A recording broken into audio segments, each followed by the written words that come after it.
ਸ਼੍ਰੀ ਅਕਾਲ ਜੀ, ਮੈਂ ਹਾਂ ਪੁਨੀਤ। ਤੁਸੀਂ ਵੇਖ ਰਹੇ ਹੋ ਦ ਬੈਨੀਪਾਲ ਸ਼ੋ। ਇੱਕ ਵਾਰੀ ਫਿਰ ਤੋਂ ਤਹਿ ਦਿਲੋਂ ਸਵਾਗਤ ਕਰਦੀ ਹਾਂ ਜੀ ਤੁਹਾਡਾ। ਦਿਨ ਥੋੜੇ ਰਹਿ ਗਏ ਨੇ, ਫਿਰ ਉਸ ਤੋਂ ਬਾਅਦ ਮੈਂ ਨਹੀਂ, ਤੁਹਾਨੂੰ ਇਸ ਵਕਤ ਤੇ ਬੈਨੀਪਾਲ ਸਾਹਿਬ ਨਜ਼ਰ ਆਉਣਗੇ ਤੇ ਸਾਰੇ ਉਹਨਾਂ ਨੂੰ ਬਹੁਤ ਜ਼ਿਆਦਾ ਮਿਸ ਕਰ ਰਹੇ ਨੇ। ਪਰ ਇਸ ਦਰਮਿਆਨ ਖਬਰਾਂ ਦੀ ਰਫ਼ਤਾਰ ਰੁਕੀ ਨਹੀਂ, ਥਮੀ ਨਹੀਂ, ਕਿਉਂਕਿ ਪੰਜਾਬ ਤੋਂ ਜਿਹੜੀਆਂ ਖਾਸ ਕਰਕੇ ਖਬਰਾਂ ਨਿਕਲ ਕੇ ਸਾਹਮਣੇ ਆਉਂਦੀਆਂ ਨੇ ਉਹ ਹੈਡਲਾਈਨ ਹੋ ਜਾਂਦੀਆਂ ਨੇ, ਚਾਹੇ ਉਹ ਕੌਮੀ ਪੱਧਰ ਤੇ ਹੋਵੇ ਤੇ ਚਾਹੇ ਉਹ ਕੌਮਾਂਤਰੀ ਪੱਧਰ ਤੇ ਹੋਵੇ। ਪਰ ਇੱਕ ਰਿਸ਼ਤਾ ਜ਼ਰੂਰ ਕਾਇਮ ਹੋ ਗਿਆ ਤੁਹਾਡੇ ਨਾਲ, ਤੇ ਉਹ ਰਿਸ਼ਤਾ ਕਿੱਥੋਂ ਪਤਾ ਲੱਗਦਾ ਹੈਗਾ? ਤੁਹਾਡੇ ਕਮੈਂਟਸ ਤੋਂ ਪਤਾ ਲੱਗਦਾ ਹੈਗਾ। ਜਦੋਂ ਤੁਸੀਂ ਕਮੈਂਟਸ ਵਿੱਚ ਲਿਖਦੇ ਹੋ ਕਿ ਸਾਡੀ ਧੀ, ਸਾਡੀ ਭੈਣ ਸਤਿ ਸ਼੍ਰੀ ਅਕਾਲ ਬੁਲਾਉਂਦੇ ਹੋ, ਤੇ ਫਿਰ ਉਸ ਤੋਂ ਬਾਅਦ ਰਾਏ ਵੀ ਰੱਖਦੇ ਹੋ, ਉਸ ਤੋਂ ਬਾਅਦ ਸਮਝ ਆਉਂਦੀ ਹੈਗੀ ਆ ਕਿ ਇੱਕ ਸ਼ੋਅ ਦੇ ਨਾਲ ਵੱਜ ਜਾਣਾ। ਡੇਲੀ ਮੈਂ ਵੀ ਇਸੇ ਟਾਈਮ ਤੇ ਆ ਕੇ ਬਹਿ ਜਾਂਦੀ ਹਾਂ। ਮੈਂ ਸੋਚਦੀ ਹੁੰਦੀ ਹਾਂ ਕਿ ਜਦੋਂ ਇਸ ਵਕਤ ਤੇ ਤੁਹਾਡੇ ਨਾਲ ਹੁਣ ਬਹਿਣਾ ਨਹੀਂ ਹੋਣਾ ਕੁਝ ਦਿਨਾਂ ਤੱਕ, ਜਦੋਂ ਬੈਨੀਪਾਲ ਸਾਹਿਬ ਨੇ ਵਾਪਸ ਆ ਜਾਣਾ, ਜਿਹੜੀ ਕਿ ਬਹੁਤ ਵਧੀਆ ਗੱਲ ਆ, ਉਸ ਤੋਂ ਬਾਅਦ ਮੈਂ ਕੁਝ ਦਿਨ ਤੇ ਮੈਨੂੰ ਖਾਲੀ ਖਾਲੀ ਲੱਗਣਾ ਹੈਗਾ। ਹਾਲਾਂਕਿ ਮੈਂ ਵੀ ਆਫਿਸ ਤੋਂ ਵਾਪਸ ਆਉਣੀ ਆ, ਫਿਰ ਉਸ ਤੋਂ ਬਾਅਦ ਘਰ ਦੇ ਕੰਮ ਹੁੰਦੇ ਨੇ, ਬਹੁਤ ਕੁਝ ਦੇਖਣਾ ਹੁੰਦਾ, ਉਸ ਤੋਂ ਬਾਅਦ ਸ਼ੋਅ ਲਈ ਬਹਿਣਾ ਹੁੰਦਾ। ਪਰ ਇੱਕ ਤੁਹਾਨੂੰ ਆਦਤ ਬਣ ਜਾਂਦੀ ਹੈਗੀ ਆ, ਤੁਹਾਡੀ ਆਦਤ ਬਣ ਜਾਂਦੀ ਹੈ। ਤੇ ਕਹਿੰਦੇ ਆ, ਬਹੁਤ ਸਾਰੇ ਮਾਹਰ ਕਹਿੰਦੇ ਆ, ਮੈਂ ਨਹੀਂ ਕਹਿੰਦੀ, ਮੈਂ ਵੀ ਸੁਣਿਆ ਹੀ ਆ, ਕਿ ਕੋਈ ਵੀ ਆਦਤ ਪੈਣ ਲਈ 21 ਦਿਨ ਜਿਹੜੇ ਨੇ ਉਹ ਬਹੁਤ ਹੁੰਦੇ ਨੇ, ਤੇ ਕੋਈ ਵੀ ਆਦਤ ਛੱਡਣ ਲਈ 21 ਦਿਨ ਜਿਹੜੇ ਨੇ ਉਹ ਬਹੁਤ ਹੁੰਦੇ ਨੇ। ਸੋ ਅਜਿਹੇ ਵਿੱਚ ਵਕਫਾ ਤੇ ਇੰਨਾ ਹੋ ਹੀ ਗਿਆ ਤੇ ਜ਼ਿਆਦਾ ਹੀ ਹੋ ਜਾਣਾ ਜਾਂਦਿਆਂ। ਸੋ ਆਦਤਾਂ ਜਿਹੜੀਆਂ ਨੇ, ਇਹ ਚੰਗੀ ਆਦਤ ਆ ਜਿਹੜੀ ਪਈ ਆ। ਸੋ ਅਜਿਹੇ ਵਿੱਚ ਅਸੀਂ ਕਦੀ ਕਦੀ ਸ਼ਾਇਦ ਇਦਾਂ ਹੀ ਮਿਲਿਆ ਕਰਾਂਗੇ, ਪਰ ਇਦਾਂ ਫਿਲਹਾਲ ਖਬਰਾਂ ਦਾ ਰੁਖ ਕਰਨਾ ਜ਼ਰੂਰੀ ਆ। ਬਾਕੀ ਠੰਡ ਜਿਹੜੀ ਆ ਉਹ ਬਹੁਤ ਜ਼ਿਆਦਾ ਹੋ ਗਈ ਆ। ਜਦੋਂ ਮੈਂ ਘਰ ਵਾਪਸ ਆ ਰਹੀ ਸੀ ਦਫ਼ਤਰੋਂ, ਮੇਰਾ ਦਫ਼ਤਰ ਚੰਡੀਗੜ੍ਹ ਆ ਤੇ ਮੈਂ ਰਹਿੰਦੀ ਖਰੜ ਆ, ਯਾਨੀ ਯੂਟੀ ਚ ਦਫ਼ਤਰ ਆ ਤੇ ਪੰਜਾਬ ਚ ਰਹਿੰਦੀ ਆ। ਤੇ ਜਦੋਂ ਅੱਜ ਮੈਂ ਆ ਰਹੀ ਸੀ ਤੇ ਦਿਨ ਵਿੱਚ ਵੀ ਕੁਝ ਨਜ਼ਰ ਨਹੀਂ ਆ ਰਿਹਾ ਸੀ, ਯਾਨੀ ਧੁੰਦ ਜਿਹੜੀ ਹੈ ਉਹ ਬਹੁਤ ਹੀ ਜ਼ਿਆਦਾ ਸੀ ਤੇ ਠੰਡ, ਹੱਥ ਪੈਰ ਜਿਹੜੇ ਉਹ ਠਰ ਗਏ। ਤੇ ਜੈਕਟਾਂ ਪਾਈਆਂ ਸੀ ਮੈਂ 2, ਥੱਲੇ ਵਾਰਮਰ ਵੀ ਪਾਇਆ, ਸਵੈਟਰ ਵੀ ਪਾਇਆ, ਪਰ ਗੱਲ ਜਿਹੜੀ ਆ ਉਹ ਬਣੀ ਨਹੀਂ। ਏਦਾਂ ਨਹੀਂ ਕਿ ਮੈਨੂੰ ਠੰਡ ਜ਼ਿਆਦਾ ਲੱਗਦੀ ਹੈ, ਵੀ ਸਾਰਿਆਂ ਦਾ ਹਾਲ ਜਿਹੜਾ ਹੈ ਉਹ ਇਹੀ ਹੋਇਆ ਪਿਆ, ਤੇ ਨੱਕ ਮੂੰਹ ਜਿਹੜਾ ਹੈ ਟਮਾਟਰ ਵਾਂਗ ਲਾਲ ਹੋ ਜਾਂਦਾ। ਤੇ ਬਾਕੀ ਖਬਰਾਂ ਜਿਹੜੀਆਂ ਉਹ ਦਿਨ ਦੇ ਵਿੱਚ ਆਪਣੀ ਗਰਮਜੋਸ਼ੀ ਦੇ ਨਾਲ ਚੱਲਦੀਆਂ ਰਹਿੰਦੀਆਂ, ਤੇ ਜਦੋਂ ਖਬਰਾਂ ਦਾ ਖਿਆਲ ਨਾਲ ਚੱਲਦਾ ਹੋਵੇ ਕਿ ਅੱਜ ਦਰਸ਼ਕਾਂ ਨੂੰ ਆਹ ਦੱਸਣਾ, ਅੱਜ ਦਿਨ 'ਚ ਆ ਵੀ ਹੋਇਆ, ਕਿਤੇ ਆ ਰਹਿ ਨਾ ਜਾਵੇ, ਨਾਲੋਂ ਨਾਲ ਨੋਟ ਕਰਕੇ ਰੱਖ ਲੈਂਦੀ ਆ, ਕਿਉਂਕਿ ਥੋੜੀ ਜਿਹੀ ਭੁਲੱਕੜ ਹੈਗੀ ਆ ਮੈਂ। ਸੋ ਕੋਸ਼ਿਸ਼ ਇਹੀ ਰਹਿੰਦੀ ਹੈਗੀ ਆ, ਕੋਸ਼ਿਸ਼ ਨਹੀਂ, ਇਹ ਡਿਊਟੀ ਲੱਗੀ ਆ ਤੇ ਡਿਊਟੀ ਪੂਰੀ ਕਰਨੀ ਹੁੰਦੀ ਹੀ ਆ। ਤੇ ਡਿਊਟੀ ਇਹ ਹੈਗੀ ਆ ਕਿ ਮੈਂ ਨਾਲ ਚੀਜ਼ਾਂ ਲਿਖ ਕੇ ਰੱਖ ਲੈਂਦੀ ਆ, ਨਹੀਂ ਜੀ ਆ ਤਾਂ ਦੱਸਣਾ ਹੀ ਦੱਸਣਾ, ਕਿਤੇ ਮੈਂ ਭੁੱਲ ਨਾ ਜਾਵਾਂ। ਸੋ ਉਹੀ ਖਬਰਾਂ ਲੈ ਕੇ ਹੁਣ ਤੁਹਾਡੇ ਸਾਹਮਣੇ ਹਾਜ਼ਰ ਆ, ਜਿਹੜੀਆਂ ਕਿ ਵੱਡੀਆਂ ਹਾਈਲਾਈਟਸ ਰਹੀਆਂ ਹੈਗੀਆਂ। ਉਹ ਹਾਈਲਾਈਟਸ ਜਿਹੜੀਆਂ ਨੇ ਜਿਨ੍ਹਾਂ ਤੋਂ ਬਿਨਾਂ ਇੱਕ ਪੰਜਾਬੀ ਸ਼ੋਅ ਜਿਹੜਾ ਹੈ, ਪੰਜਾਬ ਦਾ ਸ਼ੋਅ ਜਿਹੜਾ ਉਹ ਮੁਕੰਮਲ ਨਹੀਂ ਹੁੰਦਾ। ਸਭ ਤੋਂ ਪਹਿਲੀ ਖਬਰ ਜਿਸ ਤੇ ਆਪਾਂ ਚਰਚਾ ਕਰਾਂਗੇ ਉਹ ਹੈ, ਉਹ ਬੜੀ ਮੰਦਭਾਗੀ ਖਬਰ ਹੈਗੀ ਆ। ਹਾਦਸੇ ਦੇ ਵਿੱਚ ਬੰਦੂਕਾਂ ਵਾਲਾ ਅਜ਼ੀਜ਼ ਖਾਨ, ਮੈਂ ਇੰਟਰਵਿਊ ਵੀ ਕੀਤਾ ਸੀ ਕੁਝ ਵਕਤ ਪਹਿਲਾਂ ਇੱਕ ਚੈਨਲ ਲਈ ਉਸਦਾ। ਅਜ਼ੀਜ਼ ਖਾਨ, ਬੰਦੂਕਾਂ ਵਾਲਾ ਅਜ਼ੀਜ਼ ਖਾਨ, ਜਿਹੜਾ ਬੰਦੂਕਾਂ ਨਾਲ ਹੀ ਹਮੇਸ਼ਾ ਘਿਰਿਆ ਰਹਿੰਦਾ ਸੀ, ਉਸ ਦੀ ਮੌਤ ਹੋ ਗਈ ਆ। ਤਲਵੰਡੀ ਸਾਬੋ ਦਾ ਇਹ ਰਹਿਣ ਵਾਲਾ ਸੀ, ਆਪਣੇ ਦੋਸਤ ਦੇ ਘਰ ਖਾਣਾ ਖਾ ਕੇ ਨਿਕਲਿਆ, ਤੇ ਉਸ ਤੋਂ ਬਾਅਦ ਕੀ ਹੋਇਆ ਇਸ ਸਭ ਦਾ ਜ਼ਿਕਰ ਜਿਹੜਾ ਹੈ ਉਹ ਅਸੀਂ ਕਰਾਂਗੇ ਇਸ ਸ਼ੋਅ ਦੇ ਵਿੱਚ। ਬੇਹੱਦ ਮੰਦਭਾਗੀ ਖਬਰ ਨਿਕਲ ਕੇ ਸਾਹਮਣੇ ਆਈ ਹੈਗੀ ਆ। ਸੋ ਪਹਿਲੀ ਖਬਰ ਅਸੀਂ ਅਜ਼ੀਜ਼ ਖਾਨ ਬਾਰੇ ਹੀ ਡਿਸਕਸ ਕਰਨਾ ਹੈਗਾ ਕਿ ਆਖਰ ਅਜਿਹਾ ਕੀ ਹੋਇਆ ਕਿ ਉਸ ਦੀ ਮੌਤ ਹੋ ਗਈ। ਦੂਸਰੀ ਜਿਹੜੀ ਖਬਰ ਆ ਕਿ ਆਸ਼ੂ ਦੇ ਬੇਹੱਦ ਕਰੀਬੀ, ਆਸ਼ੂ ਦੇ ਭਰਤ ਭੂਸ਼ਣ ਆਸ਼ੂ ਦੇ ਬੇਹੱਦ ਕਰੀਬੀ ਜਿਹੜੇ ਇੰਦਰਜੀਤ ਇੰਦੀ ਨੇ ਸਰੈਂਡਰ ਕੀਤਾ। ਬਹੁਤ ਦੇਰ ਤੱਕ ਵਿਜੀਲੈਂਸ ਨੂੰ ਪਤਾ ਹੀ ਨਹੀਂ ਲੱਗਿਆ ਕਿ ਉਹ ਹੈ ਕਿੱਥੇ। ਬੜੀ ਕੋਸ਼ਿਸ਼ ਕੀਤੀ ਗਈ, ਧਰਪਕੜ ਕੀਤੀ ਗਈ, ਕੁਝ ਸੀਸੀਟੀਵੀ ਸਾਹਮਣੇ ਆਈਆਂ, ਪਰ ਫਿਰ ਵੀ ਹੱਥੇ ਨਹੀਂ ਚੜਿਆ। ਫਿਰ ਹੁਣ ਉਸ ਇੱਕ ਦਿਨ ਪਹਿਲਾਂ ਹੀ ਸਰੈਂਡਰ ਕੀਤਾ ਹੈਗਾ, ਤੇ ਇੱਥੇ ਸਰੈਂਡਰ ਕਰਨ ਤੋਂ ਬਾਅਦ ਰਵਨੀਤ ਬਿੱਟੂ ਜਿਹੜੇ ਆ ਉਹ ਇਲਜ਼ਾਮ ਲਗਾ ਰਹੇ ਆ। ਉਹ ਕਿੱਥੇ ਇਲਜ਼ਾਮ ਲਾ ਰਹੇ ਆ? ਐਸਐਸਪੀ ਤੇ ਡੀਐਸਪੀ ਤੇ ਇਲਜ਼ਾਮ ਲਾ ਰਹੇ ਆ। ਕਹਿੰਦੇ ਕਿ ਇੰਦੀ ਦੇ ਨਾਲ ਜੇਲ੍ਹ ਦੇ ਵਿੱਚ ਬਹੁਤ ਮਾੜੀ ਹੋ ਰਹੀ ਹੈ, ਉਸ ਨੂੰ ਕਰੰਟ ਲਾਏ ਜਾ ਰਹੇ ਨੇ। ਤੇ ਇਹ ਖਬਰ ਹੋਰ ਵੀ ਉੱਤੇ ਹੈ, ਜਿਹੜੇ ਇਲਜ਼ਾਮ ਲਾ ਰਹੇ ਨੇ। ਜੇ ਰਵਨੀਤ ਬਿੱਟੂ ਦੀ ਸੁਣੀਏ, ਉਹ ਇਲਜ਼ਾਮ ਹੋਰ ਕੀ ਕਹਿੰਦੇ ਨੇ, ਇਸ ਤੇ ਵੀ ਜ਼ਿਕਰ ਕਰਾਂਗੇ। ਤੇ ਉਸ ਤੋਂ ਬਾਅਦ ਜਿਹੜੀ ਖਬਰ ਹੈ, ਫਿਰ ਪੰਨੂ ਨੇ ਧਮਕੀ ਦਿੱਤੀ ਹੈ ਜੀ। ਪੰਨੂ ਨੇ ਧਮਕੀ ਦਿੱਤੀ ਹੈ, ਤੇ ਸਿੱਧੀ ਧਮਕੀ ਜਿਹੜੀ ਹੈ ਵੀਡੀਓ ਜਾਰੀ ਕਰਕੇ ਰਾਹੁਲ ਗਾਂਧੀ ਨੂੰ ਦਿੱਤੀ ਹੈ, ਤੇ ਕਿਹਾ ਹੈ ਕਿ ਪੰਜਾਬ ਨਹੀਂ ਆਉਣਾ, ਪੰਜਾਬ ਆਉਣਾ ਹੀ ਨਹੀਂ। ਸੋ ਅਜਿਹੀ ਇੱਕ ਧਮਕੀ ਸਾਹਮਣੇ ਆਈ ਹੈ, ਇਸ ਬਾਰੇ ਵੀ ਡਿਸਕਸ ਕਰਨਾ ਜਿਹੜਾ ਬਣਦਾ ਹੈਗਾ, ਕਿਉਂਕਿ ਇਸ ਖਬਰ ਦੇ ਵਿੱਚ ਹੋਰ ਵੀ ਬਹੁਤ ਕੁਝ ਆ। ਇਸ ਤੋਂ ਇਲਾਵਾ ਖੇਡ ਮੰਤਰੀ ਸੰਦੀਪ ਸਿੰਘ ਦੇ ਖਿਲਾਫ ਵੱਡਾ ਅੰਦੋਲਨ ਹੋ ਸਕਦਾ ਹੈ। ਕੌਣ ਕਰਨ ਜਾ ਰਿਹਾ ਹੈ ਅੰਦੋਲਨ? ਕਿੰਨੇ ਦਿੱਤਾ ਹੈ 7 ਦਿਨਾਂ ਦਾ ਅਲਟੀਮੇਟਮ? ਕਿਹਨੂੰ ਸੰਦੀਪ ਸਿੰਘ ਦੀ ਇਹ ਇਮੇਜ ਜਿਹੜੀ ਆ ਉਹ ਪਸੰਦ ਨਹੀਂ ਆ ਰਹੀ? ਕੌਣ ਕਹਿ ਰਿਹਾ ਹੈ ਕਿ ਇਸ ਮੰਤਰੀ ਨੇ, ਜਿਸਨੂੰ ਕਿ ਅਸੀਂ ਪਹਿਲਾਂ ਖਿਡਾਰੀ ਦੇ ਤੌਰ ਤੇ ਦਿਲ 'ਚ ਬਿਠਾਇਆ, ਫਿਰ ਮੰਤਰੀ ਦੇ ਤੌਰ ਤੇ ਪਲਕਾਂ ਤੇ ਬਿਠਾਇਆ, ਕਿਸ ਨੂੰ ਇਹ ਸਭ ਹੁਣ ਬਰਦਾਸ਼ਤ ਨਹੀਂ ਹੋ ਰਿਹਾ? ਕੌਣ ਇਹ ਕਹਿ ਰਿਹਾ ਹੈ ਕਿ ਇਸਨੇ ਬਹੁਤ ਗਲਤ ਕੀਤਾ ਤੇ ਇਹ ਨਹੀਂ ਸੀ ਹੋਣਾ ਚਾਹੀਦਾ, ਤੇ ਹੁਣ ਜੇ 7 ਦਿਨਾਂ ਦੇ ਅੰਦਰ ਕੁਝ ਨਹੀਂ ਕੰਕਰੀਟ ਨਿਕਲਦਾ, ਕੁਝ ਨਹੀਂ ਸਰਕਾਰ ਕਰਦੀ, ਤਾਂ ਫਿਰ ਵੱਡਾ ਅੰਦੋਲਨ ਹੋਏਗਾ। ਕਿ ਕੌਣ ਗੱਲ ਕਹਿ ਰਿਹਾ ਹੈ ਇਹ ਵੀ ਤੁਹਾਨੂੰ ਜ਼ਰੂਰ ਦੱਸਾਂਗੇ। ਉਸ ਤੋਂ ਅਗਲੀ ਖਬਰ ਜਿਹੜੀ ਨਿਕਲ ਕੇ ਸਾਹਮਣੇ ਆਉਂਦੀ ਆ ਉਹ ਹੈਗੀ ਆ, ਤੁਹਾਨੂੰ ਦੱਸਿਆ ਸੀਗਾ ਦਿੱਲੀ ਦਾ ਇੱਕ ਇਨਸੀਡੈਂਟ ਜਿਸ ਦੇ ਵਿੱਚ 12 ਤੋਂ 15 ਕਿਲੋਮੀਟਰ ਤੱਕ ਕਾਰ ਇੱਕ ਕੁੜੀ ਨੂੰ ਘਸੀਟਦੀ ਲੈ ਕੇ ਗਈ। ਜਦੋਂ ਉਸ ਦੀ ਮ੍ਰਿਤਕ ਦੇਹ ਮਿਲੀ ਤੇ ਉਸ ਦੇ ਉੱਪਰ ਇੱਕ ਵੀ ਕੱਪੜਾ ਨਹੀਂ ਸੀ, ਹੱਡੀਆਂ ਉਸ ਦੀਆਂ ਚੂਰੋ ਚੂਰ ਹੋ ਚੁੱਕੀਆਂ ਸਨ ਤੇ ਮਾਸ ਜਿਹੜਾ ਸੀ ਉਹ ਚੰਗੀ ਤਰ੍ਹਾਂ ਦੇ ਨਾਲ ਖੁਰਦਰਾ ਹੋ ਚੁੱਕਾ ਸੀ। ਤੇ ਉਸ ਤੋਂ ਬਾਅਦ ਤੁਹਾਨੂੰ ਇਹ ਵੀ ਦੱਸ ਦਈਏ ਕਿ ਜਦੋਂ ਇਸ ਕੁੜੀ ਬਾਰੇ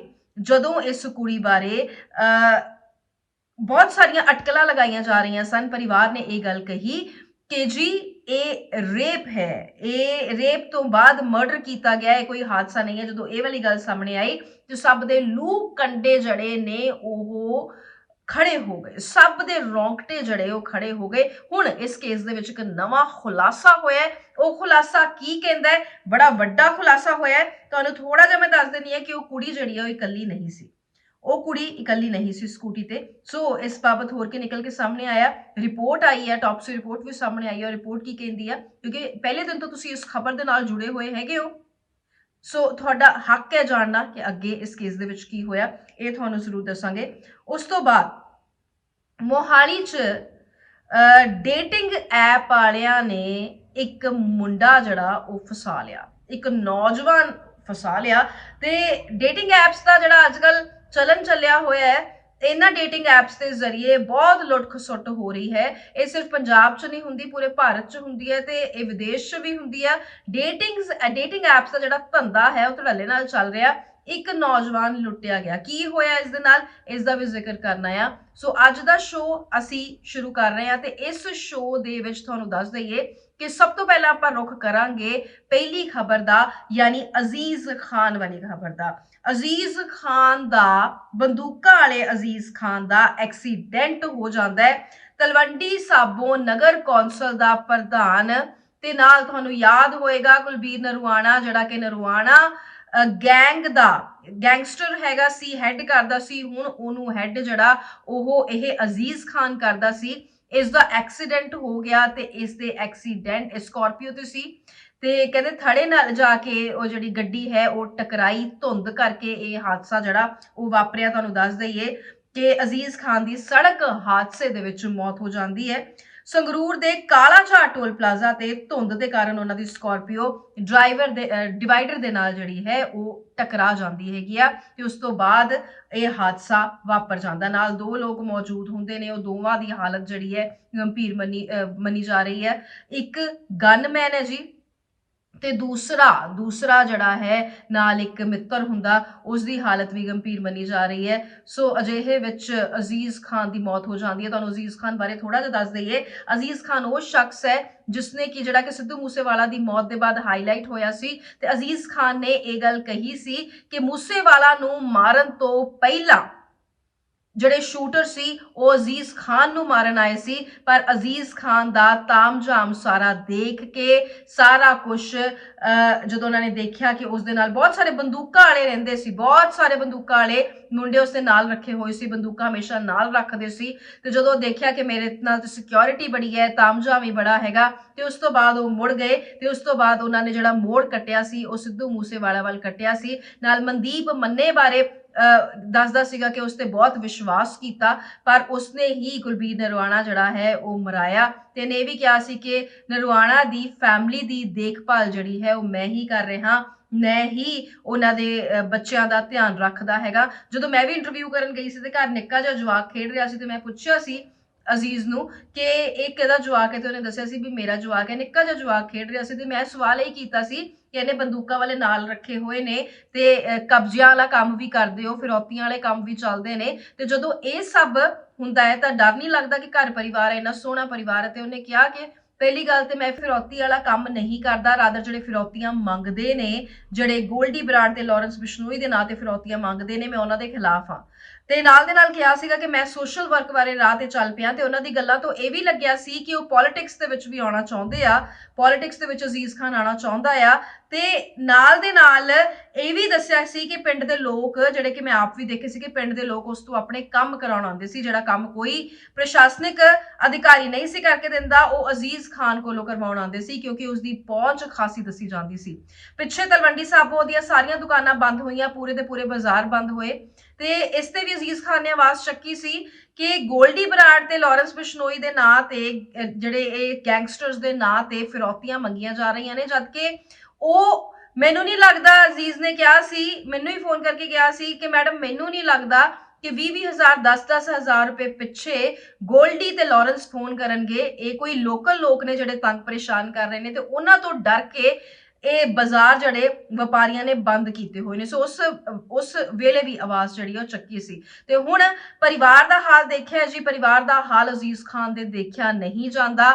ਬੰਦੂਕਾਂ ਵਾਲੇ ਨਾਲ ਲੈ ਕੇ ਫਿਰਦਾ ਸੀ। ਜਦੋਂ ਮੈਂ ਪੁੱਛਿਆ ਕਿ ਇਹ ਜਿਹੜੇ ਬੰਦੂਕਾਂ ਵਾਲੇ ਨਾਲ ਲੈ ਕੇ ਫਿਰਦੇ, ਤੈਨੂੰ ਲੱਗਦਾ ਨਹੀਂ ਕਿ ਇਹਨਾਂ ਕੋਲ ਕਿਤਾਬਾਂ ਹੋਣੀਆਂ ਚਾਹੀਦੀਆਂ, ਤੇ ਅਜ਼ੀਜ਼ ਖਾਨ ਨੇ ਕਿਹਾ ਕਿ ਇਹਨਾਂ ਦੀ ਮਾਵਾਂ ਨੂੰ ਲੱਗਦਾ ਹੈ ਕਿ ਨਸ਼ਾ ਤਾਂ ਨਹੀਂ ਕਰਦੇ ਨਾ, ਉਹ ਆਪਣੀ ਮਰਜ਼ੀ ਨਾਲ ਲੈ, ਕਹਿੰਦਾ ਮੈਂ ਇਹਨਾਂ ਨੂੰ ਕੋਈ ਪੈਸਾ ਨਹੀਂ ਦਿੰਦਾ, ਉਹ ਆਪਣੀ ਮਰਜ਼ੀ ਨਾਲ ਆਉਂਦੇ ਨੇ, ਆਪਣੀ ਮਰਜ਼ੀ ਨਾਲ ਮੇਰੀ ਸੁਰੱਖਿਆ ਵਿੱਚ ਰਹਿੰਦੇ ਨੇ ਕਿਉਂਕਿ ਮੈਂ ਲੋਕ ਭਲਾਈ ਦੇ ਕੰਮ ਕਰਦਾ ਤੇ ਅੱਗੇ ਇਹ ਵੀ ਮੇਰੇ ਨਾਲੋਂ ਕੰਮ ਕਰਦੇ ਨੇ। ਸੋ ਅਜਿਹੀ ਕੋਈ ਡਿਸਕਸ਼ਨ ਜਿਹੜੀ ਹੈ ਉਹ ਅਜ਼ੀਜ਼ ਖਾਨ ਨਾਲ ਹੋਈ ਸੀ। ਪਰ ਤੁਹਾਨੂੰ ਦੱਸ ਦਈਏ ਕਿ ਅੱਜ ਇੱਕ ਹਾਦਸੇ ਵਿੱਚ ਉਸੇ ਅਜ਼ੀਜ਼ ਖਾਨ ਦੀ ਮੌਤ ਹੋ ਗਈ ਜਿਹੜਾ ਕਹਿੰਦਾ ਸੀਗਾ ਕਿ ਮੂਸੇਵਾਲਾ ਤੋਂ ਪਹਿਲਾਂ ਸ਼ੂਟਰ ਉਸ ਨੂੰ ਮਾਰਨ ਆਏ ਸੀ। ਅਨਾਜ ਮੰਡੀ ਟਰਾਂਸਪੋਰਟੇਸ਼ਨ ਟੈਂਡਰ ਘਟਾਲੇ ਨੂੰ ਜਿਹੜੇ ਲੋਕ ਫੋਲੋ ਕਰ ਰਹੇ ਨੇ ਉਹ ਜਾਣਦੇ ਨੇ ਕਿ ਭਰਤ ਭੂਸ਼ਣ ਆਸ਼ੂ ਨੂੰ ਹੁਣ ਮਹੀਨੇ ਹੋ ਗਏ ਨੇ 4 ਤੋਂ ਉੱਤੇ ਉਹ ਅੰਦਰ ਹੀ ਹੈਗੇ, ਤੇ ਇੱਕ ਬੰਦਾ ਜਿਹੜਾ ਸੂਤਰਧਾਰ ਦੱਸਿਆ ਜਾਂਦਾ ਇਸ ਘਟਾਲੇ ਦਾ, ਇੰਦਰਜੀਤ ਇੰਦੀ, ਉਸਨੇ ਸਰੈਂਡਰ ਕੀਤਾ ਹੈ। ਉਸ ਤੋਂ ਬਹੁਤ ਵਕਤ ਤੋਂ ਲੱਭਿਆ ਜਾ ਰਿਹਾ ਸੀ, ਉਸਨੇ ਦਿਨ ਪਹਿਲਾਂ ਹੀ ਸਰੈਂਡਰ ਕੀਤਾ ਹੈਗਾ, ਤੇ ਸਰੈਂਡਰ ਕਰਨ ਤੋਂ ਬਾਅਦ ਹੁਣ ਰਵਨੀਤ ਬਿੱਟੂ ਬੜੇ ਹੀ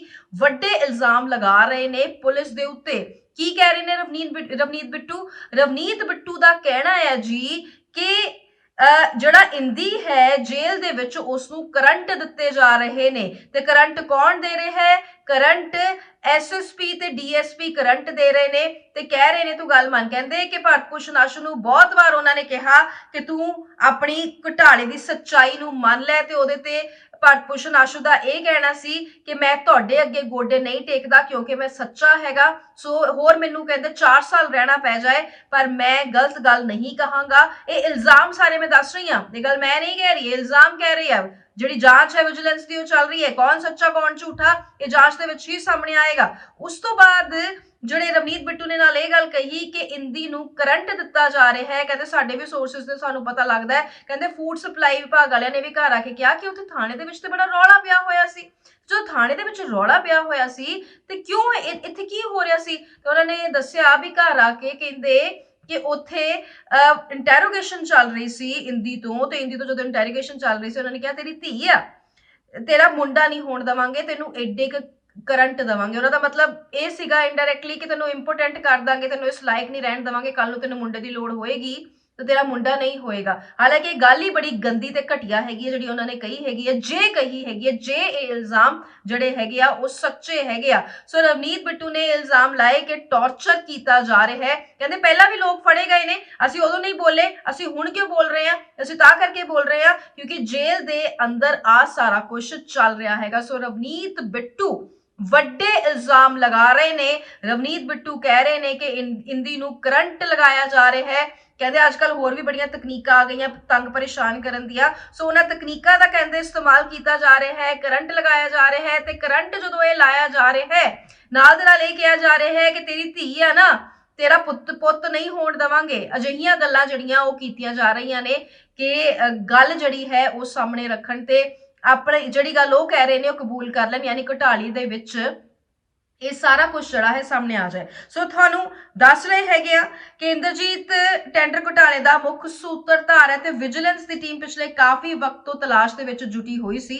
ਸੋ ਇਸ ਤੋਂ ਪਹਿਲਾਂ ਸਾਬਕਾ ਕੈਬਨਿਟ ਮੰਤਰੀ ਦੇ ਪੀਏ ਮੀਨੂ ਪੰਕਜ ਮਲਹੋਤਰਾ ਨੇ ਵੀ ਵਿਜੀਲੈਂਸ ਦੇ ਸਾਹਮਣੇ ਸਰੈਂਡਰ ਹੀ ਕੀਤਾ ਸੀ। ਸੋ ਤੁਹਾਨੂੰ ਦੱਸ ਦਈਏ ਕਿ ਨਵੇਂ ਸਾਲ ਦੇ ਦੂਜੇ ਦਿਨ ਵਿਜੀਲੈਂਸ ਦੇ ਦਫ਼ਤਰ ਵਿੱਚ ਅਧਿਕਾਰੀਆਂ ਦੇ ਸਾਹਮਣੇ ਇੰਦੀ ਨੇ ਸਰੈਂਡਰ ਕੀਤਾ ਸੀਗਾ ਤੇ ਬਹੁ ਕਰੋੜੀ ਟੈਂਡਰ ਘੁਟਾਲੇ ਦੇ ਮਾਮਲੇ ਵਿੱਚ ਪਿਛਲੇ 4 ਮਹੀਨੇ ਤੋਂ ਫਰਾਰ ਚੱਲ ਰਿਹਾ ਜਿਹੜਾ ਇੰਦਰਜੀਤ ਇੰਦੀ ਇਹ ਲਗਜ਼ਰੀ ਗੱਡੀ ਦੇ ਵਿੱਚ ਆਪਣੀ ਪਹੁੰਚਿਆ ਸੀ ਸਰੈਂਡਰ ਕਰਨ ਦੇ ਲਈ ਤੇ ਅਦਾਲਤ ਵੱਲੋਂ ਭਗੌੜਾ ਕਰਨ ਦੀ ਕਾਰਵਾਈ ਤੋਂ ਠੀਕ 2 ਦਿਨ ਪਹਿਲਾਂ ਇੱਕ ਸਾਰਾ ਕੁਝ ਕੀਤਾ ਸੀ। ਇੰਦੀ ਨੇ ਡਰ ਗਿਆ ਸੀ ਸ਼ਾਇਦ ਕਿ ਮੈਨੂੰ ਭਗੌੜਾ ਨਾ ਕਿਤੇ ਕਰਾਰ ਕਰ ਦੇਣ। ਸੋ 26 ਅਗਸਤ ਨੂੰ ਇੰਦਰਜੀਤ ਇੰਦੀ ਨੂੰ ਵਿਜੀਲੈਂਸ ਨੇ ਨਾਮਜ਼ਦ ਕੀਤਾ ਸੀ ਤੇ 4 ਮਹੀਨਿਆਂ ਤੱਕ ਵਿਜੀਲੈਂਸ ਨੂੰ ਪਤਾ ਤੱਕ ਨਹੀਂ ਚੱਲ ਸਕਿਆ ਕਿ ਆਖਰ ਇੰਦੀ ਹੈ ਕਿੱਥੇ। ਸੋ ਇਹ ਵੀ ਵੱਡੀ ਗੱਲ ਹੈਗੀ ਆ। ਸੋ 22 ਅਗਸਤ ਨੂੰ ਇੱਕ ਸੀਸੀਟੀਵੀ ਕੈਮਰੇ ਵਿੱਚ ਲਾਸਟ ਵਾਰ ਦੇਖਿਆ ਗਿਆ ਸੀ ਇੰਦੀ ਨੂੰ, ਜਿਸ ਵਿੱਚ ਉਹ ਮੰਤਰੀ ਆਸ਼ੂ ਦੇ ਘਰੋਂ ਕਾਲੇ ਰੰਗ ਦਾ ਬੈਗ ਲੈ ਕੇ ਨਿਕਲਿਆ ਸੀ। ਸੋ ਇਸ ਬਾਰੇ ਵੀ ਪੂਰੀ ਜਾਣਬੀਨ ਜਿਹੜੀ ਹੈ ਉਹ ਹੋ ਰਹੀ ਹੈਗੀ ਆ। ਸੋ ਹੁਣ ਇਲਜ਼ਾਮ ਰਵਨੀਤ ਬਿੱਟੂ ਦੇ ਕਾਫੀ ਵੱਡੇ ਹੈਗੇ ਨੇ। ਇਸ ਤੇ ਵੀ ਜੇ ਹੋਣੀ ਚਾਹੀਦੀ ਹੈ ਕਾਰਵਾਈ ਹੋਣੀ ਚਾਹੀਦੀ, ਜੇ ਇੱਕ ਪਾਸੇ ਵਿਜੀਲੈਂਸ ਦੀ ਕਾਰਵਾਈ ਹੋ ਰਹੀ ਹੈ ਤੇ ਦੂਜੇ ਪਾਸੇ ਇਹ ਵੀ ਕਾਰਵਾਈ ਹੋਣੀ ਬਣਦੀ ਹੈ। ਮੁਕਤਸਰ ਸਾਹਿਬ ਵਿੱਚ ਐਸਐਸਪੀ ਦੇ ਦਫ਼ਤਰ ਦੇ ਬਾਹਰ ਇੱਕ ਵਾਰੀ ਫੇਰ ਤੋਂ ਖਾਲਿਸਤਾਨੀ ਨਾਰੇ ਲਿਖੇ ਗਏ ਨੇ ਤੇ ਇਸ ਦੀ ਜ਼ਿੰਮੇਵਾਰੀ ਜਿਹੜੀ ਹੈ ਉਹ ਗੁਰਪਤਵੰਤ ਪੰਨੂ ਨੇ ਲਈ ਹੈ ਤੇ ਨਾਲ ਦੇ ਨਾਲ ਇਹ ਗੱਲ ਫਿਰ ਧਮਕੀ ਵਿੱਚ ਤਬਦੀਲ ਹੋਈ ਹੈ ਜਦੋਂ ਵੀਡੀਓ ਜਾਰੀ ਕੀਤੀ ਗਈ ਤੇ ਇਸ ਗੱਲ ਨੂੰ ਅੱਗੇ ਰੱਖਿਆ ਗਿਆ ਕਿ ਰਾਹੁਲ ਗਾਂਧੀ ਪੰਜਾਬ ਆਉਣ ਦੀ ਹਿੰਮਤ ਨਾ ਕਰੇ। ਸੋ ਅਜਿਹੇ ਵਿੱਚ ਇੱਕ ਵਾਰੀ ਫੇਰ ਤੋਂ ਇਹ ਧਮਕੀ ਸਾਹਮਣੇ ਆਈ ਹੈ ਕਿਉਂਕਿ ਪਹਿਲੇ ਵੀ ਭਾਰਤ ਜੋੜੋ ਯਾਤਰਾ ਨੂੰ ਲੈ ਕੇ ਗੁਰਪਤਵੰਤ ਪੰਨੂ ਆਪਣੀ ਗੱਲ ਰੱਖ ਚੁੱਕਿਆ ਹੈ ਤੇ ਗੱਲ ਵੀ ਕੀ ਰੱਖ ਚੁੱਕਿਆ ਹੈ, ਉਹ ਧਮਕੀ ਪਹਿਲਾਂ ਦੇ ਚੁੱਕਿਆ ਹੈ ਕਿ ਰਾਹੁਲ ਗਾਂਧੀ ਨੂੰ ਪੰਜਾਬ ਵਿੱਚ ਐਂਟਰ ਨਹੀਂ ਹੋਣਾ ਚਾਹੀਦਾ ਵਰਨਾ ਅੰਜਾਮ ਭੁਗਤਣਾ ਪਏਗਾ। ਸੋ ਅਜਿਹੇ ਵਿੱਚ ਇੱਕ ਵਾਰੀ ਫੇਰ ਤੋਂ ਤੁਹਾਨੂੰ ਦੱਸ ਦਈਏ ਕਿ ਸ੍ਰੀ ਮੁਕਤਸਰ ਸਾਹਿਬ ਦੇ ਐਸਐਸਪੀ ਉਪਿੰਦਰਜੀਤ ਸਿੰਘ ਘੁੰਮਣ ਦੀ ਆਫਿਸ ਦੀਆਂ ਦੀਵਾਰਾਂ ਤੇ ਸਵੇਰੇ ਖਾਲਿਸਤਾਨ ਜ਼ਿੰਦਾਬਾਦ ਦੇ ਨਾਰੇ ਲਿਖੇ ਗਏ ਨੇ।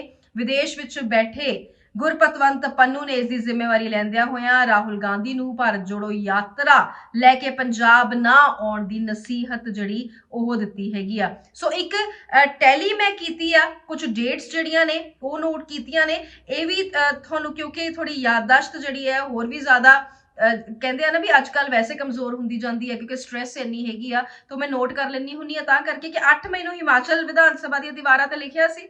11 ਜੂਨ ਨੂੰ ਫਰੀਦਕੋਟ ਵਿੱਚ ਸੈਸ਼ਨ ਜੱਜ ਦੇ ਘਰ ਦੇ ਬਾਹਰ ਲਿਖਿਆ ਸੀ। 7 ਜੁਲਾਈ ਨੂੰ ਸਿਰਸਲਾ ਵਿੱਚ ਸਲਾਬਤਪੁਰਾ ਡੇਰੇ ਦੇ ਬਾਹਰ ਲਿਖਿਆ ਸੀ। 20 ਜੁਲਾਈ ਨੂੰ ਕਰਨਾਲ ਹਰਿਆਣਾ ਵਿੱਚ ਸਕੂਲ ਕਾਲਜ ਦੇ ਬਾਹਰ ਲਿਖਿਆ ਸੀ। ਇਹ ਨਾਰੇ ਜਿਹੜੇ ਸੀ ਲਿਖੇ ਗਏ ਸੀ। 2 ਅਕਤੂਬਰ ਨੂੰ ਬਠਿੰਡਾ ਵਿੱਚ ਪਾਣੀ ਦੀ ਟੈਂਕੀ ਤੇ ਪਾਰਕ ਦੀਆਂ ਦੀਵਾਰਾਂ ਤੇ ਲਿਖੇ ਗਏ ਸੀ ਇਹ ਨਾਰੇ। 1 ਦਸੰਬਰ ਨੂੰ ਸ੍ਰੀ ਮੁਕਤਸਰ ਸਾਹਿਬ ਵਿੱਚ BDPO ਆਫਿਸ ਦੀਆਂ ਦੀਵਾਰਾਂ ਤੇ ਲਿਖੇ ਗਏ ਸੀ ਤੇ 20 ਦਸੰਬਰ ਨੂੰ ਸ੍ਰੀ ਮੁਕਤਸਰ ਸਾਹਿਬ ਦੇ ਸਰਕਾਰੀ ਕਾਲਜ ਦੀਆਂ ਦੀਵਾਰਾਂ ਤੇ ਲਿਖੇ ਗਏ ਸੀ। ਸੋ ਸਿੱਖ ਫॉर ਜਸਟਿਸ ਤੋਂ ਗੁਰਪਤਵੰਤ ਪੰਨੂ ਦੇ ਇੱਕ ਵੀਡੀਓ ਜਾਰੀ ਕੀਤਾ ਜਿਸ ਵਿੱਚ ਪੰਜਾਬ ਦੇ ਮੁੱਖ ਮੰਤਰੀ ਦੇ ਘਰ ਦੇ ਬਾਹਰ ਬੰਬ ਮਿਲਣ ਦੀ ਘਟਨਾ ਨੂੰ ਉਹ ਖਾਲਿਸਤਾਨੀ ਪ੍ਰੋਪਗੈਂਡਾ ਦੱਸ ਰਿਹਾ ਹੈਗਾ। ਉਸ ਦਾ ਕਹਿਣਾ ਹੈ ਕਿ ਪੰਜਾਬ ਵਿੱਚ ਅਜਿਹੀ ਮੂਵਮੈਂਟ ਜ਼ੋਰ ਫੜ ਰਹੀ ਹੈ ਤੇ ਘਰ ਘਰ ਵਿੱਚ ਬੰਬ ਬਣਾਏ ਜਾ ਰਹੇ ਨੇ। ਇੰਨਾ ਹੀ ਨਹੀਂ, ਸ੍ਰੀ ਮੁਕਤਸਰ ਸਾਹਿਬ ਦੇ ਐਸਐਸਪੀ ਉਪਿੰਦਰਜੀਤ ਸਿੰਘ ਘੁੰਮਣ ਦੇ ਆਫਿਸ ਦੀ ਦੀਵਾਰਾਂ ਤੇ ਵੀ ਨਾਰੇ ਲਿਖਣ ਦੀ ਗੱਲ ਉਸੇ ਨੇ ਕਬੂਲੀ ਹੈ ਤੇ ਉਸਨੇ ਕਿਹਾ ਕਿ 11 ਜਨਵਰੀ ਨੂੰ ਰਾਹੁਲ ਗਾਂਧੀ ਨੂੰ ਰੋਕਿਆ ਜਾਏਗਾ ਕਿਉਂਕਿ 84-91 ਵਿੱਚ ਇੰਦਰਾ ਰਾਜੀਵ ਦੀ ਰਾਜਨੀਤਿਕ ਹੱਤਿਆ ਦਾ ਜ਼ਿਕਰ ਵੀ ਉਸ ਦੇ ਵਿੱਚ ਕੀਤਾ ਹੈਗਾ। ਸੋ ਅਜਿਹੇ ਵਿੱਚ ਜਿਹੜਾ ਤਲਖ ਬਿਆਨ ਦੇਣ ਦੇ ਲਈ ਤੇ ਵੀਡੀਓਜ਼ ਜਾਰੀ ਕਰਨ ਦੇ ਲਈ ਗੁਰਪਤਵੰਤ ਪੰਨੂ ਮਸ਼ਹੂਰ ਹੈ, ਉਹੀ ਕੰਮ ਉਸਨੇ ਇੱਕ ਵਾਰੀ ਫਿਰ ਤੋਂ ਕੀਤਾ ਹੈ। ਖੇਡ ਮੰਤਰੀ ਸੰਦੀਪ ਸਿੰਘ ਤੇ ਜਿਹੜੇ ਇਲਜ਼ਾਮ ਲੱਗੇ ਨੇ ਉਹ ਇਲਜ਼ਾਮ ਤੂਲ ਫੜਦੇ ਜਾ ਰਹੇ ਨੇ। ਲਗਾਤਾਰ ਉਸ ਮਹਿਲਾ ਕੋਚ ਦੀ ਗੱਲ ਨਿਕਲ ਕੇ ਸਾਹਮਣੇ ਆਉਂਦੀ ਹੈ। ਲਗਾਤਾਰ ਸੰਦੀਪ ਸਿੰਘ ਤੇ ਇਹ ਇਲਜ਼ਾਮ ਦੁਹਰਾਏ ਜਾ ਰਹੇ ਨੇ ਜਿਸ ਦੇ ਵਿੱਚ ਉਹ ਮਹਿਲਾ ਕੋਚ ਕਹਿੰਦੀ ਆ ਕਿ ਉਸਨੇ ਮੇਰੇ ਪੱਟਾਂ ਤੇ ਹੱਥ ਰੱਖਿਆ ਤੇ ਉਸ ਤੋਂ ਬਾਅਦ ਮੇਰੇ ਨਜ਼ਦੀਕ ਆਉਣ ਦੀ ਕੋਸ਼ਿਸ਼ ਕੀਤੀ ਤੇ ਮੈਨੂੰ ਕਿਹਾ ਕਿ ਤੇਰਾ ਮੈਂ ਇੰਸਟਾਗ੍ਰਾਮ ਅਕਾਊਂਟ ਵੀ ਵੈਰੀਫਾਈ ਕਰਾ ਦਵਾਂਗਾ, ਤੇਰਾ ਇੰਸਟਾਗ੍ਰਾਮ ਅਕਾਊਂਟ ਵੀ ਵੈਰੀਫਾਈ ਕਰਾ ਦਵਾਂਗਾ, ਤੈਨੂੰ ਕਿਤੇ ਹੋਰ ਧੱਕੇ ਖਾਣ ਦੀ ਲੋੜ ਨਹੀਂ ਪਏਗੀ, ਤੂੰ ਬਸ ਮੈਨੂੰ ਖੁਸ਼ ਰੱਖ। ਤੇ ਉਸ ਤੋਂ ਬਾਅਦ ਉਸਨੇ ਕਿਸੇ ਤਰ੍ਹਾਂ ਪਿੱਛਾ ਛੁਡਾਇਆ ਉਸ ਮਹਿਲਾ ਕੋਚ ਨੇ। ਸੋ ਅਜਿਹੇ ਇਲਜ਼ਾਮ ਨਿਕਲ ਕੇ ਸਾਹਮਣੇ ਆ ਰਹੇ ਨੇ ਤੇ ਇਸੇ ਦਰਮਿਆਨ ਇੱਕ ਅੰਦੋਲਨ ਦੀ ਗੱਲ ਵੀ ਨਿਕਲ ਕੇ ਸਾਹਮਣੇ ਆਈ ਆ ਤੇ ਉਹ ਅੰਦੋਲਨ ਦੀ ਗੱਲ ਕੀ ਕਹਿੰਦੀ ਆ ਤੁਹਾਨੂੰ ਦੱਸ ਦਿੰਦੇ ਆ ਕਿ ਜਿਵੇਂ ਹਰਿਆਣਾ ਦੇ ਖੇਡ ਮੰਤਰੀ ਹੈਗੇ ਨੇ, ਹਾਲਾਂਕਿ ਅਸਤੀਫਾ ਦਿੱਤਾ ਹੈਗਾ, ਸੋ ਅਜਿਹੇ ਵਿੱਚ ਸੰਦੀਪ ਸਿੰਘ ਤੇ ਲੱਗੇ ਛੇੜਛਾੜ ਦੇ ਜਿਹੜੇ ਇਲਜ਼ਾਮਾਂ ਦਾ ਮਾਮਲਾ ਉਹ ਲਗਾਤਾਰ ਤੂਲ ਫੜਦਾ ਜਾ ਰਿਹਾ ਹੈ। ਝੱਜਰ ਦੇ ਢਾਵਲਾ ਵਿੱਚ ਧਨਕੜ 12 ਖਾਪ ਪੰਚਾਇਤ ਨੇ ਆਪਣੀ ਜਿਹੜੀ ਹੈ ਗੱਲਾਂ ਰੱਖੀਆਂ ਹੈਗੀਆਂ। ਵੱਖ-ਵੱਖ ਜਿਹੜੇ ਨੁਮਾਇੰਦੇ ਉੱਥੇ ਪਹੁੰਚੇ ਹੈਗੇ ਤੇ ਕਿਹਾ ਗਿਆ ਹੈ ਸਰਕਾਰ ਨੂੰ ਅਲਟੀਮੇਟਮ ਦਿੱਤਾ ਗਿਆ ਹੈ, ਯਾਨੀ 7 ਜਨਵਰੀ ਤੱਕ ਕਿਹਾ ਕਿ ਮੰਤਰੀ ਨੂੰ ਬਰਖਾਸਤ ਕਰਕੇ ਜੇ ਗ੍ਰਿਫਤਾਰ ਨਹੀਂ ਕੀਤਾ ਤਾਂ ਫਿਰ ਵੱਡਾ ਅੰਦੋਲਨ ਕੀਤਾ ਜਾਏਗਾ। ਇਹ ਗੱਲ ਨਿਕਲ ਕੇ ਸਾਹਮਣੇ ਆਈ ਹੈ ਕਿ ਇਹ ਖਾਪਾਂ ਜਿਹੜੀਆਂ ਨੇ, ਖਾਪ ਪੰਚਾਇਤਾਂ ਜਿਹੜੀਆਂ ਉਹ ਇਕੱਠੀਆਂ ਹੋ ਗਈਆਂ ਹਰਿਆਣੇ ਦੇ ਵਿੱਚ ਤੇ ਉਹਨਾਂ ਨੇ ਇਹ ਗੱਲ ਸਾਫ਼-ਸਾਫ਼ ਕਹੀ ਹੈ ਕਿ ਜੇ 7 ਜਨਵਰੀ ਤੱਕ ਇਸ ਨੂੰ ਸੰਦੀਪ ਸਿੰਘ ਨੂੰ ਗ੍ਰਿਫਤਾਰ ਨਹੀਂ ਕੀਤਾ, ਜੇ ਉਸ ਦੇ ਖਿਲਾਫ ਕਾਰਵਾਈ ਨਹੀਂ ਹੁੰਦੀ ਤਾਂ ਫਿਰ ਅਸੀਂ ਅੰਦੋਲਨ ਕਰਾਂਗੇ ਤੇ ਉਹ ਅੰਦੋਲਨ ਜਿਹੜਾ ਹੈ ਉਹ ਬਹੁਤ ਵੱਡਾ ਹੋਏਗਾ। ਸੋ ਉਹਨਾਂ ਨੇ ਸੁਰੱਖਿਆ ਦੇ ਲਈ ਉਹਨਾਂ ਨੇ ਅਜੇ मतलब ये सारी की सारी जी गल है वो तुहानू असी दस रहे हैं। उधर झज्जर के डावला धनकड़ 12 खाप पंचायतों 3 जड़े ने वो प्रपोजल भी पास किए गए ने। पहला कि सरकार संदीप सिंह दा मंत्री अहुदे तो अस्तीफा लवे, दूजा मंत्री की तुरंत गिरफ्तारी ते तीजा शनिचरवार तक मंत्री नूं अहुदे तो नहीं हटाया ते गिरफ्तार नहीं किया गया तो धनकड़ खाप इतिहासिक चबूतरे ते पंचायत करके वड्डे अंदोलन की रणनीति बनाएगी। सो मामले विच पहली बार पीड़िता दे पिता बोले ने, कह रहे ने कि अन्याय दे विरुद्ध बेटियां दे लई रस्ता खोलिया। मैनू मेरी धी ते गर्व है कि वह डरी नहीं, वह घबराई नहीं, भावें वह मंत्री सी, कितना वड्डा खिडारी रहा होवे, पर मेरी बेटी डरी नहीं, उसने गलत दे अगे अपने गोडे नहीं टेके ते अज जो लड़ रही है कि वह बहुत सारी कुड़ियां दे लई इंस्पिरेशन बन रही हैगी। सो जिहे विच एक प्यो जड़ा वो सामने आउंदा हैगा, एक प्यो दी गल सामने आउंदी हैगी ते वो साफ साफ कहंदा है कि मैनू अपनी धी दे उत्ते बहुत माण है। ਜਿਹੜੇ ਲੋग रोज ये शो देखते ने, ਜਿਹੜੇ दर्शक इस शो ਨੂੰ डेली देखते ने, उन्होंने इस खबर का बहुत चंगी तरह पता है कि किस तरह Delhi hit and run case ਦੇ ਵਿੱਚ ਇੱਕ ਕੁੜੀ ਨੂੰ ਇੱਕ ਕਾਰ 12 ਤੋਂ 15 ਕਿਲੋਮੀਟਰ ਤੱਕ ਕਿਵੇਂ ਘਸੀਟਦੀ ਲੈ ਕੇ ਗਈ ਤੇ ਉਸ ਤੋਂ ਬਾਅਦ ਘਰਦਿਆਂ ਨੇ ਸ਼ੱਕ ਜਤਾਇਆ ਸੀ ਕਿ ਉਸ ਨਾਲ ਸਿਰਫ ਹਾਦਸਾ ਨਹੀਂ ਹੋਇਆ, ਉਸ ਨਾਲ ਰੇਪ ਹੋਇਆ, ਫਿਰ ਉਸ ਤੋਂ ਬਾਅਦ ਮਰਡਰ ਹੋਇਆ ਕਿਉਂਕਿ ਜਦੋਂ ਉਸ ਦੀ ਲਾਸ਼ ਮਿਲੀ ਤੇ ਉਸ ਦੇ ਸਰੀਰ ਤੇ ਇੱਕ ਵੀ ਕੱਪੜਾ ਨਹੀਂ ਸੀ। ਸੋ ਤੁਹਾਨੂੰ ਦੱਸ ਦਈਏ ਕਿ ਕੁਝ ਖੁਲਾਸੇ ਹੋਏ ਨੇ। ਪਹਿਲੀ ਗੱਲ, ਉਹ ਕੁੜੀ ਸਕੂਟੀ ਤੇ ਇਕੱਲੀ ਨਹੀਂ ਸੀ, ਉਸ ਦੇ ਨਾਲ ਉਸ ਦੀ ਇੱਕ ਸਹੇਲੀ ਵੀ ਸੀ। ਇਹ ਦੋਨੋਂ होटल ਦਾ ਇੱਕ ਕਮਰਾ ਜਿਹੜਾ ਉਹ ਬੁੱਕ ਕਰਦੀਆਂ ਨੇ, ਆਪਣੇ ਡਾਕੂਮੈਂਟਸ ਦਿੰਦੀਆਂ ਨੇ। ਉਸ ਤੋਂ ਬਾਅਦ ਉੱਥੇ ਕੁਝ ਮੁੰਡੇ ਵੀ ਪਹੁੰਚ ਜਾਂਦੇ ਨੇ, ਉਹ ਵੀ ਕਮਰਾ ਆਪਣਾ ਵੱਖਰਾ ਬੁੱਕ ਕਰਦੇ ਨੇ। ਉਸ ਤੋਂ ਬਾਅਦ ਆਪਸ 'ਚ ਲੜਾਈ ਝਗੜੇ ਦੀਆਂ ਆਵਾਜ਼ਾਂ ਆਉਂਦੀਆਂ ਨੇ ਤੇ ਜਦੋਂ ਲੜਾਈ ਝਗੜੇ ਦੀਆਂ ਆਵਾਜ਼ਾਂ ਆਉਂਦੀਆਂ ਨੇ ਤਾਂ ਹੋਟਲ ਵਾਲੇ ਉਹਨਾਂ ਨੂੰ ਕਹਿ ਦਿੰਦੇ ਆ कि ये सब इत्थे नहीं चलेगा, ये जिहड़ियां गालां कढ रहे हो गालां इत्थे नहीं चलणगियां। उस तो बाद कुड़ियां 5 मिनट बाद ही कमरे चों बाहर आ जांदियां ते आपस च लड़दियां होईयां बाहर आंदियां ते ओह स्कूटी ते अपनी दोस्त नूं घर छड्डण जा रही हुंदी है जिसदी डेथ हुई है, जिसदी मौत हुई है ते फिर उस तो बाद ये जिहड़ी टक्कर हुंदी है, उस तो बाद ये टक्कर हुंदी है ਤੇ ਜਿਹੜੀ ਸਹੇਲੀ ਹੁੰਦੀ ਆ ਜਿਸ ਤੋਂ ਛੱਡਣ ਜਾ ਰਹੀ ਹੁੰਦੀ ਆ ਉਹ ਭੱਜ ਜਾਂਦੀ ਆ, ਉਹ ਡਰ ਜਾਂਦੀ ਤੇ ਹੁਣ ਉਸ ਤੋਂ ਬਾਅਦ ਇਹ ਕੁੜੀ ਅੜਿੱਕੇ ਆ ਜਾਂਦੀ ਆ ਤੇ ਗੱਡੀ ਦੇ ਥੱਲੇ ਇਹ ਫਸ ਜਾਂਦੀ ਆ ਜਦੋਂ ਇੱਕ ਐਕਸੀਡੈਂਟ ਹੁੰਦਾ। ਤੁਹਾਨੂੰ ਦੱਸ ਦਈਏ ਕਿ ਦਿੱਲੀ ਦੇ ਕੰਜਵਾਲਾ हिट एंड रन केस दे विच अंजलि दे सिर रीढ़ ते हेठले हिस्से ते गंभीर सट्टा लगन नाल उसदी मौत दी गल सामने आई है। पोस्टमार्टम रिपोर्ट विच रेप ना होण दी पुष्टि भी हुई है। सो उधर अंजलि दी दोस्त निधि ने पुलिस नूं दित्ते बयान विच हादसे दी वजह कार सवारां दी गलती नूं ही दस्सिया है। पुलिस सूत्रां दे मुताबिक निधि ने दस्सिया कि जदों गड्डी दी टक्कर हुई तां डर गई, जिस वजह नाल किसी नूं उसने कुछ नहीं दस्सिया ते हादसे विच गलती कार सवारां दी सी। जदों टक्कर हुई ते कहंदे मेरी दोस्त कार वाली साइड डिग्गी ते मैं दूजे वाले पासे, मैं घबरा गई इसलिए उत्थों निकल के सीधे घर पहुंची। असी दोवें इकट्ठे होटल विच मौजूद सी। उत्थे ही आरोपियां ने पुलिस नूं बयान दिता कि स्कूटी सड़क ते लहरा रही सी जिसकी वजह नाल टक्कर हुई। फिलहाल पुलिस दोवां पासियां दे बयानां दी जांच कर रही है। पोस्टमार्टम विच सिर ते रीढ़ दी हड्डी ते गंभीर सट्टां मिलियां ने। पुलिस फोर्स की मौजूदगी दे विच जड़ा है वो अंतिम संस्कार होना है। सो तुहानूं दस दईए कि होटल विच CCTV फुटेज तो खुलासा होया। CCTV फुटेज दे विच नज़र आ रही ने 2 कुड़ियां हैगियां। सो किस तरह नाल स्कूटी तो उतर रही ने, सारा कुछ जड़ा है उस दे विच नज़र आ रहा। सो 31 दिसंबर की रात एक घटना हुई। कार सवार जिहड़े ने 5 नौजवान हुंदे ने ते उस तो बाद जदों टक्कर हुंदी है ते इह 12 ਤੋਂ 15 ਕਿਲੋਮੀਟਰ ਤੱਕ ਕੁੜੀ ਨੂੰ ਘਸੀਟ ਕੇ ਲੈ ਕੇ ਜਾਂਦੇ ਨੇ। ਹੁਣ ਉਹਨਾਂ ਨੂੰ ਪਤਾ ਲੱਗਿਆ ਨਹੀਂ ਪਤਾ ਲੱਗਿਆ, ਇਹ ਸਭ ਮਾਮਲੇ ਦੀ ਜਾਂਚ ਹੋ ਰਹੀ ਹੈ। ਤੇ ਨਾਲ ਇਹ ਵੀ ਦੱਸਿਆ ਜਾ ਰਿਹਾ ਹੈ, ਆਮ ਆਦਮੀ ਪਾਰਟੀ ਵੱਲੋਂ ਇਹ ਵੀ ਇਲਜ਼ਾਮ ਲਗਾਇਆ ਜਾ ਰਿਹਾ ਸੀ ਕਿ ਜਿਹੜੇ ਇਹ ਨੌਜਵਾਨ ਨੇ ਇਹਨਾਂ 'ਚੋਂ ਕੁਝ ਭਾਜਪਾ ਨਾਲ ਤਾਲੁਕ ਰੱਖਦੇ ਨੇ ਤੇ ਸਿਆਸਤ ਵੀ ਜੰਮ ਕੇ ਹੋਈ ਆ। ਅਮਿਤ ਸ਼ਾਹ ਨੇ ਵੀ ਇਸ ਬਾਬਤ ਰਿਪੋਰਟ ਮੰਗੀ ਆ। ਇਹ ਪੂਰਾ ਤੇ ਪੂਰਾ ਮਾਮਲਾ ਜਿਹੜਾ ਹੈ ਉਹ ਜਾਣਨਾ ਚਾਹੁੰਦੇ ਨੇ। ਸੋ ਵੱਡੇ ਲੈਵਲ ਤੇ ਕੇਸ ਹਾਈਲਾਈਟ ਹੋ ਗਿਆ, ਬੜੀ ਹੀ ਦਰਦਨਾਕ, ਬਹੁਤ ਹੀ ਦਰਦਨਾਕ ਮੌਤ ਹੋਈ ਆ।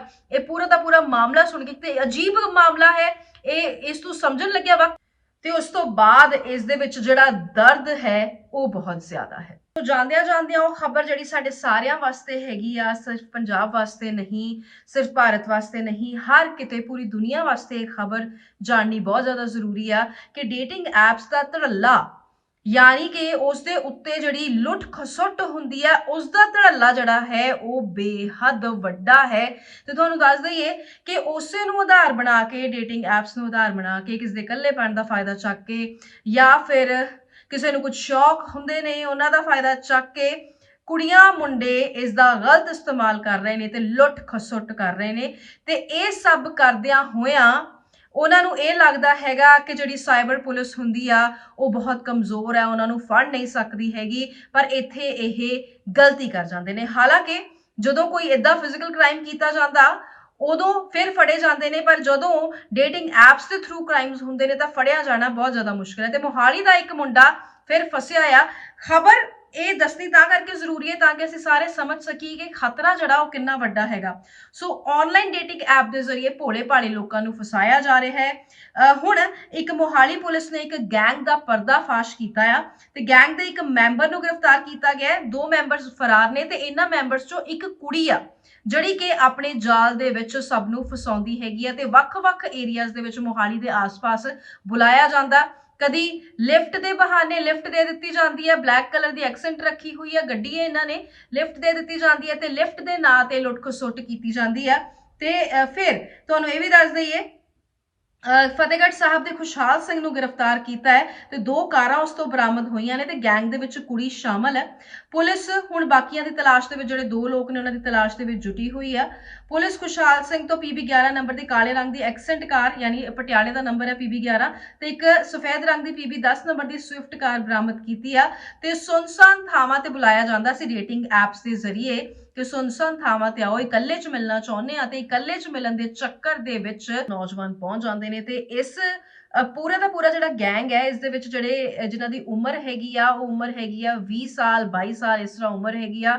ਸੋ ਨੌਜਵਾਨ ਖੁਦ ਨੇ ਤੇ ਨੌਜਵਾਨਾਂ ਨੂੰ ਹੀ ਫਸਾਉਂਦੇ ਨੇ। ਇਹਨਾਂ ਨੂੰ ਪਤਾ ਹੈ ਕਿ ਡੇਟਿੰਗ ਐਪਸ ਲੋਕ ਅਜਨਬੀਆਂ ਨੂੰ ਮਿਲਣਾ ਚਾਹੁੰਦੇ ਨੇ ਕਿ ਕੁਝ ਟੈਂਪਰੇਰੀ ਉਹਨਾਂ ਦਾ ਸੈਟਅਪ ਹੋ ਜਾਏ ਤੇ ਫਿਰ ਇਸੇ ਲਾਲਚ ਦੇ ਵਿੱਚ ਉਹ ਲੁੱਟੇ ਜਾਂਦੇ ਨੇ। ਤੇ ਇਹ ਸਿਰਫ ਪੰਜਾਬ ਦੇ ਵਿੱਚ ਜਾਂ ਭਾਰਤ ਦੇ ਵਿੱਚ ਨਹੀਂ ਹੁੰਦਾ, ਇਹ ਹਰ ਕਿਤੇ ਹੋ ਰਿਹਾ ਹੈਗਾ। ਸੋ ਡੇਟਿੰਗ ਐਪਸ ਦਾ ਖਤਰਾ ਸਮਝਣਾ ਚਾਹੀਦਾ। ਡੇਟਿੰਗ ਐਪਸ ਦੇ ਵਿੱਚ ਜੋ ਕੁਝ ਹੋ ਰਿਹਾ ਹੈ ਤੇ ਇਸ ਦਰਮਿਆਨ ਜੋ ਕੁਝ ਹੋ ਰਿਹਾ ਹੈ ਉਸ ਤੋਂ ਸਮਝਣਾ ਬਹੁਤ ਜ਼ਿਆਦਾ ਜ਼ਰੂਰੀ ਆ। ਸੋ ਅਜਿਹੇ ਵਿੱਚ ਬਹੁਤ ਸਾਰੀਆਂ ਡੇਟਿੰਗ ਐਪਸ ਆਪਣੀਆਂ ਐਡਵਰਟਾਈਜ਼ਮੈਂਟ ਕਰਦੀਆਂ ਨੇ, ਸੋਸ਼ਲ ਮੀਡੀਆ ਦੇ ਉੱਤੇ ਵੀ ਕਰਦੀਆਂ ਨੇ। ਨੌਜਵਾਨ ਜਿਹੜੇ ਉਹਨਾਂ ਨੂੰ ਡਾਊਨਲੋਡ ਕਰਕੇ ਤੇ ਉਸ ਤੋਂ ਬਾਅਦ ਆਪਣੀ ਜ਼ਿੰਦਗੀ ਜਿਹੜੀ ਆ ਉਹ ਖਤਰੇ ਦੇ ਵਿੱਚ ਪਾਉਂਦੇ ਨੇ। ਸੋ ਅਜਿਹੇ ਵਿੱਚ ਅਸੀਂ ਇਹ ਨਹੀਂ ਕਹਿੰਦੇ, ਬਹੁਤ ਸਾਰੇ ਵਿਆਹ ਵੀ ਹੋ ਜਾਂਦੇ ਨੇ ਡੇਟਿੰਗ ਐਪਸ ਦੇ ਵਿੱਚ, ਪਰ ਲੁੱਟ ਖਸੁੱਟ ਤੋਂ ਬਚਣਾ ਚਾਹੀਦਾ ਹੈਗਾ ਤੇ ਆਪ ਸਮਝਦਾਰੀ ਵਰਤਣੀ ਚਾਹੀਦੀ ਆ। ਸੋ ਅੱਜ ਦੇ ਇਸ ਸ਼ੋਅ ਦੇ ਵਿੱਚ ਇੰਨਾ ਹੀ। ਜਦੋਂ ਵਾਪਸ ਆਵਾਂਗੇ ਕੱਲ ਨੂੰ ਤਾਂ ਹੋਰ ਖਬਰਾਂ ਹੋਣਗੀਆਂ। ਠੰਡ ਜਿਵੇਂ ਪਹਿਲਾਂ ਵੀ ਕਿਹਾ ਕਿ ਬਹੁਤ ਜ਼ਿਆਦਾ ਵੱਧ ਗਈ ਹੈਗੀ ਆ, ਕੁਝ ਦਿਨ ਦੀ ਗੱਲ। ਫਿਰ ਉਸ ਤੋਂ ਬਾਅਦ ਬੈਨੀਪਾਲ ਸਾਹਿਬ ਖੁਦ ਇਹ ਸ਼ੋਅ ਜਿਹੜਾ ਹੈ ਉਹ ਸੰਭਾਲਣਗੇ। ਤੇ ਅਸੀਂ ਜਿਸ ਰਫ਼ਤਾਰ ਨਾਲ ਖਬਰਾਂ ਦੀ ਗੱਲ ਕਰਦੇ ਹਾਂ ਉਸ ਦਾ ਕਾਰਨ ਇਹ ਆ ਕਿ ਮੈਂ ਚਾਹੁੰਦੀ ਹਾਂ ਕਿ ਮੈਕਸਿਮਮ ਖਬਰਾਂ ਕਵਰ ਹੋ ਜਾਣ ਇਸ ਸ਼ੋਅ ਦੇ ਵਿੱਚ। ਤੇ ਜਦੋਂ ਇਸ ਸ਼ੋਅ ਦੇ ਬਾਰੇ ਅਸੀਂ ਗੱਲ ਕਰ ਰਹੇ ਹੋਈਏ ਤਾਂ ਫਿਰ ਕੋਈ ਵੀ ਅਜਿਹੀ ਹਾਈਲਾਈਟ ਜਿਹੜੀ ਹੈ ਦਿਨ ਦੀ ਉਹ ਮਿਸ ਨਾ ਹੋ ਜਾਏ, ਕੋਈ ਵੱਡੀ ਖਬਰ ਜਿਹੜੀ ਹੈ ਉਹ ਮਿਸ ਨਾ ਹੋ ਜਾਏ। ਇੱਕ ਸ਼ੋਅ ਦੇ ਵਿੱਚ ਤੁਹਾਨੂੰ ਪੂਰਾ ਪੰਜਾਬ ਸਿਮਟਿਆ ਹੋਇਆ ਮਿਲੇ, ਇਹੀ ਕੋਸ਼ਿਸ਼ ਅਕਸਰ ਰਹਿੰਦੀ ਹੈਗੀ ਆ। ਸੋ ਵਧੀਆ ਕਿਤਾਬਾਂ ਪੜ੍ਹਨਾ ਜਾਂ ਖਬਰਾਂ ਬਾਰੇ ਜਾਣਕਾਰੀ ਰੱਖਣਾ ਇਹ ਇੱਕ ਚੰਗਾ ਇੰਟਰਸਟ ਹੈ। ਜਿਨ੍ਹਾਂ ਨੂੰ ਨਹੀਂ ਹੈ ਉਹ ਵੀ ਡਿਵੈਲਪ ਕਰਨ। ਮੈਂ ਕਈ ਵਾਰੀ ਇਹ ਕਹਿੰਦੀ ਹਾਂ ਕਿ ਕੋਸ਼ਿਸ਼ ਇਹ ਹੁੰਦੀ ਹੈ ਕਿ ਬੱਚੇ ਵੀ ਇਹ ਸ਼ੋਅ ਦੇਖਣ, ਜਿਹੜਾ ਦੇਖਦੇ ਵੀ ਹੈਗੇ ਆ, ਪਰ ਕੁਝ ਕੁ ਖਬਰਾਂ ਇਸ ਸ਼ੋਅ ਦੇ ਵਿੱਚ ਅਜਿਹੀਆਂ ਹੁੰਦੀਆਂ ਨੇ ਜਿਹੜੀਆਂ ਕਿ ਜ਼ਿਆਦਾ ਛੋਟੇ ਬੱਚਿਆਂ ਵਾਸਤੇ ਨਹੀਂ ਸਹੀ ਹੁੰਦੀਆਂ, ਨੈਗੇਟਿਵਿਟੀ ਨਹੀਂ ਦੇਣੀ ਹੁੰਦੀ। ਅਸੀਂ ਵੀ ਨਹੀਂ ਚਾਹੁੰਦੇ ਹੁੰਦੇ ਕਿ ਸ਼ੋਅ ਦੇ ਵਿੱਚ ਕੋਈ ਨੈਗੇਟਿਵ ਖਬਰ ਦਿੱਤੀ ਜਾਏ, ਪਰ ਤੁਸੀਂ ਅਕਸਰ ਨੋਟਿਸ ਕੀਤਾ ਹੋਣਾ ਕਿ ਪਹਿਲੀ ਖਬਰ ਹੀ ਅਕਸਰ ਨੈਗੇਟਿਵ ਹੁੰਦੀ ਹੈ। ਉਸ ਦਾ ਕਾਰਨ ਇਹ ਹੈ ਕਿ ਜੋ ਕੁਝ ਹੋ ਰਿਹਾ ਉਹ ਦੱਸਣਾ ਬਣਦਾ ਵੀ ਹੈ, ਤੇ ਜੇ ਨਹੀਂ ਦੱਸਾਂਗੇ ਤੇ ਗੱਲ ਅੱਧੀ ਅਧੂਰੀ ਰਹਿ ਜਾਏਗੀ ਤੇ ਇਹ ਚੰਗਾ ਨਹੀਂ ਲੱਗਦਾ ਹੈਗਾ। ਸੋ ਕੱਲ ਨੂੰ ਫੇਰ ਹਾਜ਼ਰ ਹੋਵਾਂਗੇ। ਆਪਣਾ ਬਹੁਤ ਬਹੁਤ ਧਿਆਨ ਰੱਖਿਓ। ਸਤਿ ਸ਼੍ਰੀ ਅਕਾਲ।